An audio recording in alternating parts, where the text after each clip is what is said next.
வேடிக்கையான கதை, நம்ம எல்லோருக்கும் தெரிஞ்ச கதை தான். ஒரு பள்ளியில் ஒரு ஆசிரியர் ஜனகன் வில்ல ராமன் உடைச்ச கதை அந்த படலத்தை நடத்திக்கிட்டு இருக்கார்.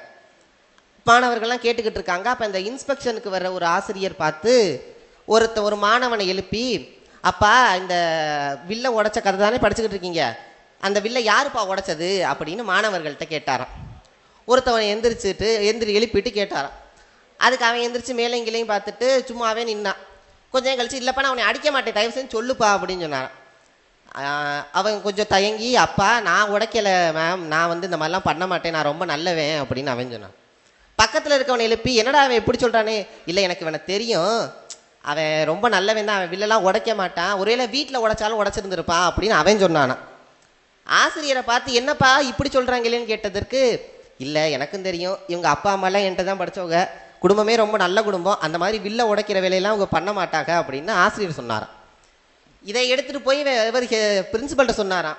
பிரின்சிபல் சார், என்ன சார் இப்படி இருக்காங்க, உங்கள் வகுப்பில் கேட்குறேன், ஒருத்தர் என்னடா நான் உடைக்கலைங்கிறேன், இன்னொருத்தர் என்னடா நான் அவன் உடைச்சிருக்க மாட்டேங்கிறேன், ஆசிரியர் என்னடா நான் அவங்க குடும்பமே நல்ல குடும்பம்னு சொல்கிறாரு, நீங்கள் என்ன சார் சொல்கிறீங்க அப்படின்னு கேட்டாராம்.